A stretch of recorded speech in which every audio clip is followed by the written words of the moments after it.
వృషభం వారికి ఈ 4 గ్రహాలు పంచగ్రహాలు ఏ ఏ భావాల్లో కలుస్తున్నాయి, దానివల్ల మీకు కలిగేటువంటి మంచి ఏమిటి, మరియు మీరు తీసుకోవాల్సిన జాగ్రత్తలు ఏమిటి అనేటువంటి విషయాలు ఇప్పుడు మనం తెలుసుకుందాం. అయితే ఈ యొక్క అంశాలు చెప్తుంది నేనైనప్పటికీ కూడా చెప్పిస్తుంది సాక్షాత్ లలిత అమ్మవారిగా భావిస్తూ, ఫస్ట్ ఆఫ్ ఆల్ మీకు ఈ మకర రాశిలో జరుగుతుంది. అంటే మీ యొక్క వృషభం నుంచి 9వ స్థానంలో జరుగుతుంది.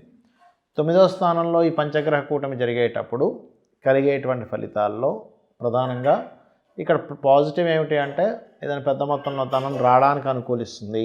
కానీ ఇది కొంచెం హైయర్ ఎడ్యుకేషన్ కూడా తోడ్పడుతుంది. కొంచెం తండ్రి లేకపోతే వీరితో చిన్న ఘర్షణ యోగం కూడా ఇస్తుంది. ఎందుకంటే అక్కడ గనక చూసుకున్నట్లయితే 19, 20 తేదీలు మకరంలో సంచరిస్తున్నాయి గ్రహాలు, ఈ 5 గ్రహాలు. కాబట్టి అక్కడ మీకు ఆ 3 రోజులు కొంచెం హైయర్ ఎడ్యుకేషన్కి, పెద్ద మొత్తంలో ఏదైనా మనీ మీకు రావడానికి చేసే ప్రయత్నానికి, ఉద్యోగరీత్యా కొంచెం వేరే ప్రాంతానికి వెళ్ళడానికి, ఉద్యోగం మానేయడానికి కూడా చూపిస్తుంది 9లో అధిక గ్రహాలు ఉన్నప్పుడు, గుర్తుపెట్టుకోండి. అలాగే 21 జనవరి నుంచి ఫిబ్రవరి 3 మధ్యలో కూడా మీకు 4 గ్రహాలు కలిసి ఉంటున్నాయి. అంటే వృషభం వారికి పర్టికులర్గా మీరు 19 జనవరి నుంచి మీరు ఫిబ్రవరి 3 వరకు ఉద్యోగ సంబంధించిన విషయంలో దూర ప్రాంతానికి వెళ్ళి చేయాలనే ప్రయత్నానికి మాత్రం బాగుంటుంది. కానీ నార్మల్గా ఉద్యోగం విషయంలో ఎటువంటి తొందరపాటు డెసిషన్స్ తీసుకోకూడదు అనేటువంటి ఇది మాత్రం చూపిస్తుంది. అలాగే ఈ సమయంలో పర్టికులర్గా మీరు ఫైనాన్షియల్ మ్యాటర్స్ విషయంలో జాగ్రత్తగా ఉండాలి. ఇక రెండో విషయం, ఇక్కడ కుంభంలోకి వస్తాయండి గ్రహాలు. 18, 19 తేదీలేమో 5 గ్రహాలు కలిసి ఉంటాయి. ఏవి? రవిచంద్ర, రాహు, శుక్ర, బుధులు. మరి 24 నుంచి 1 మార్చ్ వరకు, అంటే ఆల్మోస్ట్ మీకు 18 ఫిబ్రవరి నుంచి 1 మార్చ్ వరకు ఈ గ్రహాల యొక్క కలయిక, 5 గ్రహాల యొక్క కలయిక దశమ స్థానంలో ఉన్నందుకు మీకు ఇది ఉద్యోగానికి చాలా మంచి సమయము. అంటే ఉద్యోగ సంబంధించిన విషయాలకి చాలా చాలా మంచిది. కాకపోతే ఇక్కడ అది విదేశాలకు వెళ్ళి లేకపోతే ఆన్లైన్ జాబ్ చేసే వాటికి మంచిది. కానీ జాగ్రత్త ఏం తీసుకోవాలి అంటే ఇది ఉద్యోగానికి మంచిది, ఫైనాన్షియల్ గ్రోత్కి మంచిది, అందులో ఎటువంటి సందేహం లేదు. కాకపోతే మీరు అగ్రిమెంట్స్ చేసేటువంటి విషయంలోని, సంతాన సంబంధించిన విషయంలోని, షేర్ మార్కెట్ రిలేటెడ్ సంబంధించిన విషయాలకు మాత్రం మంచిది కాదు ఎట్టి పరిస్థితుల్లో. ఇక 3వ రాశి అంటే మనకి మకరము, కుంభము, మీనంలో కలుస్తున్నాయి. మళ్ళీ వచ్చి ఈ గుంపు అంతా వెళ్ళి కలుస్తూనే ఉంది. దీనివల్ల కలిగేటువంటి ఫలితాలు ఏమిటి, అది ఎప్పుడు కలుస్తుంది మీనంలో అని చెప్పి చూసుకున్నట్లయితే 2 మార్చ్ నుంచి ఆల్మోస్ట్ 14th మార్చ్ వరకు 4 గ్రహాలు కలిసి ఉంటున్నాయి. కుంభంలోనే ఉంటుందండి ఇక్కడ కూడా. అంటే ఆల్మోస్ట్ మీకు కుంభంలో మీకు 18 ఫిబ్రవరి నుంచి మార్చ్ 14 వరకు ఉంటున్నాయి. కాబట్టి 18 ఫిబ్రవరి నుంచి మార్చి 14 వరకు ఆల్మోస్ట్ మీకు దాదాపుగా ఒక 26 రోజుల పాటు ఉద్యోగ అవకాశాలకు బాగుంది మీకు. ఇక మీనంలో ఎప్పుడు కలుస్తుంది అంటే 14 ఏప్రిల్ నుంచి 11 ఏప్రిల్ నుంచి 14 ఏప్రిల్ మధ్యలో చతుర్గ్రహ కూటమి ఉంటుంది.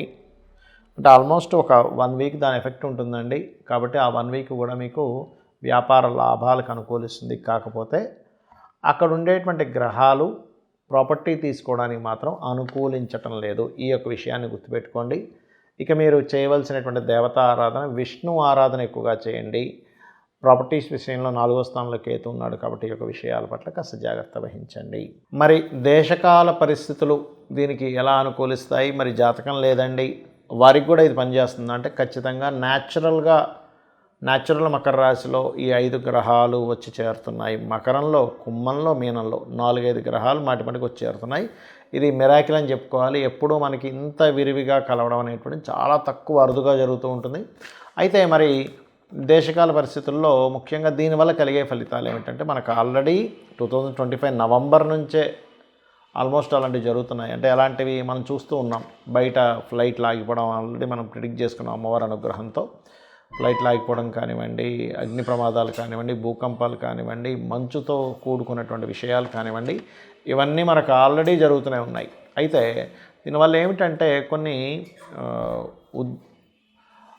ఉద్రేకభరితమైనటువంటి విషయాలు, అంటే ఇప్పుడు మనకి చూడండి తీవ్రవాదులు, కాల్పులు కానీ ఇవి కాస్త ఎక్కువగా అవుతుంటాయి. వీటి ప్రభావం వల్ల గుర్తుపెట్టుకోండి. కొన్ని జబ్బులు, ఈ పంచగ్రహ కూటములు, ఇవన్నీ గ్రహాలన్నీ రాహుకేతు మధ్యలోకి వెళ్ళిపోతున్నాయి కదా. కాబట్టి ఏంటంటే అది ఎప్పటి నుంచి, ఆల్మోస్ట్ ఇప్పటి నుంచి దాని ప్రభావం పడుతూ ఉంటుంది. కాకపోతే ఏంటంటే దీనివల్ల కాస్త మనం గతంలో చెప్పుకున్నాం, ఎయిడ్స్ ఎక్కువగా ప్రబలుతుంది.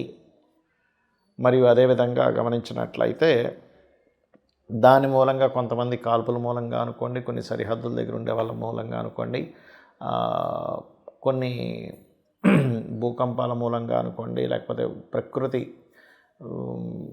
వైపరీత్యాల మూలంగా అనుకోండి, వీటి అన్నిటి మూలంగా కూడా కొన్ని దాడులు జరగడం మూలంగా కూడా ఇటువంటివి ఎక్కువగా జరుగుతూ ఉంటాయి. అయితే వీటి నుంచే మనం ఇవన్నీ ఎందుకు చెప్పుకుంటున్నాము, దీని నుంచి మనం రక్షించుకునేటువంటి మార్గం ఏదైనా ఉందా అంటే ఒకటే మార్గం, చండీ అమ్మవారిని పట్టుకోవడం. అంటే ఇంట్లో మీకు గనక వీలుంటే, మీకు గనక స్తోమత ఉన్నట్లయితే ఇంట్లో చండీ చేయించుకోండి. అలా కాదండి మాకు అంత స్తోమత లేదు, ముందే మేము పేదవాళ్ళము, ఉన్న నెల జీతం సరిపోవడమే ఇబ్బంది అవుతుంది అనుకునేటువంటి వారు ఏమి టెన్షన్ పెట్టుకోకండి. ఇంట్లో చక్కగా యూట్యూబ్లో చండీ ఓపెన్ చేయండి, చండీ పారాయణము అనేది, దాన్ని ప్లే చేసుకోండి రోజు. మీకు రూపాయి ఖర్చు ఉండదు. లేదు స్తోమత ఉంది, ఇంట్లో చేయించుకోగలము, మన ఋక్విత్తులను పిలుచుకొని బ్రాహ్మణులు పిలుచుకొని మనం చేసుకోగలం అనుకోండి, ఇంట్లో చేసుకోండి, తప్పేం లేదు. అలా కాదు, సామూహికంగా ఎక్కడైనా చేస్తుంటారు ఆలయాల్లో, అక్కడికి వెళ్ళి మీరు సామూహికంగా అయినప్పుడు చాలా తక్కువ ఖర్చుతో అవుతూ ఉంటుంది. అక్కడికి వెళ్ళి మీరు తక్కువ ఖర్చుతో సామూహికంగా చేయించుకోవచ్చు. అది కూడా మేము చేసుకోలేమంటే అక్కడికి వెళ్ళి కూర్చున్నా చాలు, 25% ఫలితం మనకు వస్తుంది అని చెప్పి శాస్త్రం చెప్తుంది, గుర్తుపెట్టుకోండి ఇది. అలాగే మరొక విషయం ఏంటంటే, మరి ఈ దేశకాల సంబంధంగా దశమ స్థానంలో అధిక గ్రహాలు ఉన్నప్పుడు, అంటే ఇప్పుడు దాదాపుగా మనం ఇందాక చెప్పుకున్నట్టుగా జనవరి 19 నుంచి 20 మధ్యలో 5 గ్రహాలు ఉంటున్నాయి, చంద్ర, రవి, కుజ, శుక్ర, బుధ. ఈ 3 రోజులు కూడా ఎవరైనా ఉద్యోగం కోసం ప్రయత్నం చేసినట్లయితే, అంటే వాళ్ళకి జన్మజాతకం సరిగా లేకపోయినా ఈ గ్రహస్థితి బాగున్నందుకు, గోచారం బాగున్నందుకు తొందరగా అనుకూలిస్తాయి. మరలా అదేవిధంగా మీకు చూసుకున్నట్లయితే జనవరి 21 నుంచి ఫిబ్రవరి 3 మధ్యలో కూడా 4 గ్రహాలు కూడా కలిసి ఉంటాయి. కాబట్టి ఆల్మోస్ట్ జనవరి 19 నుంచి ఫిబ్రవరి 3 వరకు కూడా ఎవరైనా ఉద్యోగాల కోసం చేసే ప్రయత్నాలు చక్కగా ఫలిస్తాయి, అందులో ఎటువంటి సందేహం లేదు. మరి ఆ సమయాల్లో అందరికీ కూడా తీసుకోవాల్సిన జాగ్రత్త ఏమిటంటే, అగ్రిమెంట్స్ చేసే విషయంలో కొంచెం జాగ్రత్తగా ఉండండి. ఇది మకర రాశిలో సంచారం జరిగేటప్పుడు, గ్రహాల యొక్క సంచారం జరిగేటప్పుడు గుర్తుపెట్టుకోండి. అలాగే మరి ఇక్కడ చూసినట్లయితే కుంభంలో 18, 19 తేదీలు మరియు 24 నుంచి 1 మార్చి వరకు, 18, 19 తేదీలేమో 5 గ్రహాలు కూటమని చెప్పుకున్నాను. అప్పుడు ఏదైనా మీరు ఆన్లైన్లో ప్రారంభించడానికి చూడండి, ఆన్లైన్లో చాలా మనం ప్రారంభిస్తుంటాం. మనం లాస్ట్ టైం కరోనా వచ్చినప్పుడు యూట్యూబ్లు ప్రారంభించిన వాళ్ళకి చాలా బాగా కలిసి వచ్చింది. ఆ రకంగా ఆన్లైన్లో ఏదైనా ప్రారంభించడానికి రాహుతో అధిక గ్రహాలు ఉన్నప్పుడు, న్యాచురల్ 11th హౌస్లో అధిక గ్రహాలు ఉన్నందుకు ఇది ఈ రకంగా మీకు తోడ్పడుతుంది, అందులో ఎటువంటి సందేహం లేదు. కాకపోతే ఇక్కడ ఏంటంటే అమ్మడానికి కూడా తోడ్పడుతుంది అక్కడ అందరికీ కూడా. అంటే ఏదైనా ఒక ప్రాపర్టీ అమ్మేద్దాం అనుకుంటున్నాం, ఇల్లు మారిపోదాం, వీటన్నిటి కూడా తోడ్పడుతుంది, కొనడానికి మాత్రం తోడ్పడదు. ఈ రాహుతో ఇన్ని గ్రహాలు ఉన్నప్పుడు 18, 19 తేదీలు మరియు 24 ఫిబ్రవరి నుంచి మార్చ్ 1 వరకు గుర్తుపెట్టుకోండి. అంటే ఇక్కడ ఒక 6 రోజులు, అక్కడ ఒక 2 రోజులు, ఈ డేట్స్ పర్టికులర్గా గుర్తుపెట్టుకోండి. అలాగే చూసుకున్నట్లయితే 2 మార్చి నుంచి 14 మార్చి మధ్యలో కూడా 4 గ్రహాలు కలిసి ఉంటున్నాయి ఎక్కడ, కుంభంలో. కాబట్టి ఆల్మోస్ట్ మీకు 18 నుంచి ఫిబ్రవరి 18 నుంచి 14 మార్చి వరకు కూడా కుంభంలో అధిక గ్రహాలు రాహుకేతు యాక్సిస్లో ఉంటున్నాయి. కాబట్టి ఇది కొన్ని వైపరీత్యాలకి ఎంత దారితీస్తుందో, ఆన్లైన్ బిజినెస్ చేసుకునేటువంటి వారికి ఏదైనా ప్రాపర్టీ అమ్మడానికి కూడా అంతే యోగిస్తుంది అనే విషయం గుర్తుపెట్టుకోండి అందరూ కూడా ఇది. అలాగే 14 ఏప్రిల్ నుంచి 11 ఏప్రిల్ నుంచి 14 ఏప్రిల్ మధ్యలో 4 గ్రహాల కూటమి ఉంటుంది. కాబట్టి ఈ సమయంలో అందరికీ కూడా, అంటే జన్మజాతకం లేదు అని అనుకునే వారికి కూడా విదేశాలకు వెళ్ళడానికి తోడ్పడుతుంది. కాకపోతే కాస్త ఇది మనం ఏ రాసుల వారికి ఏంది అని చెప్పుకున్నాను చూసారా, అక్కడ మాత్రం ఈ యొక్క విషయాల పట్ల కాస్త జాగ్రత్త వహించాలి, గుర్తుపెట్టుకోండి. అంటే మేషం వారికి ఒకటి, కుంభం వారికి ఒకటి ఇలా ఉంటుంది, వారికి మాత్రం కాస్త జాగ్రత్త వహించాలి.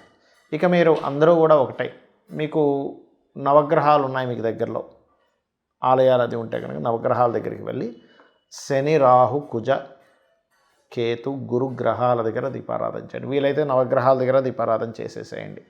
అలాగే గోవులకి బెల్లము, గ్రాసము మరియు అదేవిధంగా